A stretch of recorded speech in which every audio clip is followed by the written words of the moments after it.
नमस्कार, सत श्री अकाल, जय भीम, जोहार। जी हाँ दोस्तों, मैं आरडी भारती और आप देख रहे हैं बिहारी सुल्तान। केंद्र की समाचार, राज्यों की समाचार, अन्य राज्यों की सुर्खियां सब लेकर हम प्रस्तुत हुए हैं। सबसे पहले मैं आपको बता दूं, 12 केंद्रीय मंत्रिमंडल से केंद्रीय मंत्रियों का त्याग पत्र, यानी मोदी सरकार में 12 केंद्रीय मंत्री जो आला दर्जे के थे, उन्होंने त्याग पत्र दिया। बहन मायावती जी जो केंद्र सरकार की नीतियों का विरोध करती हैं, जो ट्वीट करती हैं, उसका कितना बड़ा असर। उत्तर प्रदेश में बहुजन समाज पार्टी की बढ़ती हुई लोकप्रियता और बिहार में पशुपति पारस का धर्म संकट, इसे ही कहते हैं फिर क्या होगा उसके बाद। जी हाँ दोस्तों, सबसे पहले मैं बता दूं, 12 मंत्रियों ने जो त्याग पत्र दिया, वो दिया नहीं, उनसे ले लिया गया।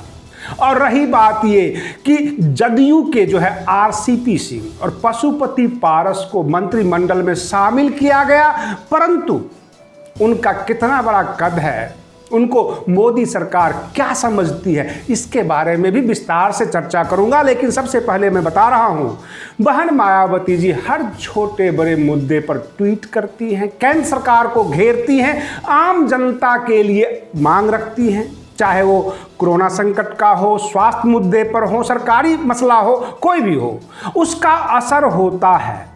रविशंकर प्रसाद से त्याग पत्र इसलिए लिया गया कि उनके मंत्रित्व कार्यकाल में सर्वोच्च न्यायालय ने कई मुद्दों पर केंद्र सरकार को घेरा, वो विफल रहे, उनसे त्याग पत्र मांग लिया गया। हर्षवर्धन, डॉक्टर हर्षवर्धन जो केंद्रीय स्वास्थ्य मंत्री थे, और अश्विनी चौबे जी को बिहार से बुलाया गया और उन्हें भी त्याग पत्र मांग लिया गया, क्योंकि कोरोना का टीकाकरण, बाकी जो व्यवस्था है वो ठीक ढंग से नहीं कर पाए। रमेश पोखरियाल जो कि मानव संसाधन मंत्री थे, शिक्षा मंत्री जिन्हें कह सकते हैं, उन्होंने अभी तक 12वीं का रिजल्ट तक नहीं दिया है। और भी कई मंत्रियों से त्याग पत्र लिए गए, सोशल मीडिया पर इनका कंट्रोल नहीं।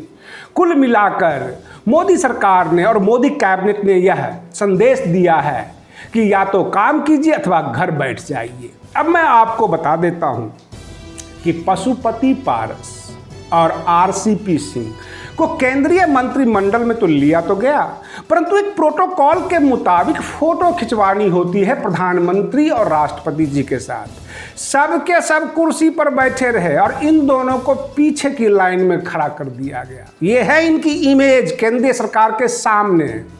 और मैं आपको बता दूं, उत्तर प्रदेश में भीम राजभर, अच्छी तरह आप नाम सुन लीजिए, ये बसपा के प्रदेश अध्यक्ष हैं भीम राजभर। ये राजभर समुदाय को काफी अच्छे तरीके से जोड़ लिए हैं, ओबीसी समाज को जोड़ने में काफी सफल दिखते हुए नजर आ रहे हैं, सबको जोड़ते जा रहे हैं। सतीश चंद्र मिश्रा जो बसपा के कद्दावर नेता है, उनको कमान दिया गया है। तमाम ब्राह्मण नेताओं को जोड़ा जाए। बसपा का कहना यह है कि 100 में 85 मेरा, परंतु जो बचा हुआ 15 है उसमें ब्राह्मण पर हक हमारा है। अब सोच लीजिए, ये सर्व समाज का नारा दे रहे हैं। आने वाली जो सत्ता है वो बहन मायावती जी की साफ साफ दिख रही है, क्योंकि समाजवादी पार्टी, आम आदमी पार्टी, ये सबको आरिफ के मामले में, यानी आदित्य आर्या के मामले में भारतीय जनता पार्टी ने लपेट लिया है। भारतीय जनता पार्टी ध्रुवीकरण करके चुनाव लड़ती है और एक नया केस हुआ है जिसको लव जिहाद कहते हैं, आरिफ मामले में, बिल्कुल लेटेस्ट है।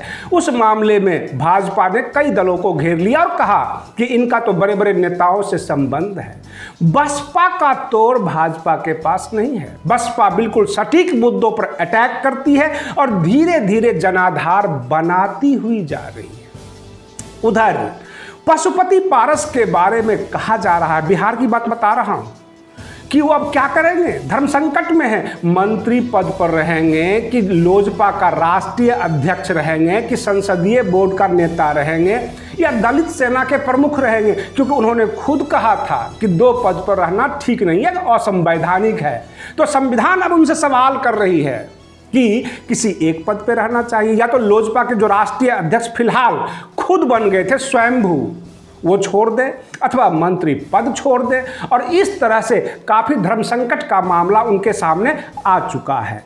ले देकर यह देखा गया पूरी की पूरी देश स्तर के सिनेरियो पर बहन मायावती जी की जो ट्वीट है वो असर करती है। मोदी सरकार बड़ी गंभीरता से लेती है और कहीं न कहीं से प्रधानमंत्री नरेंद्र मोदी जी को यह लगा कि हम बैकफुट पर हैं, हम फेल्योर हैं और इन तमाम चेहरों को बदल लें।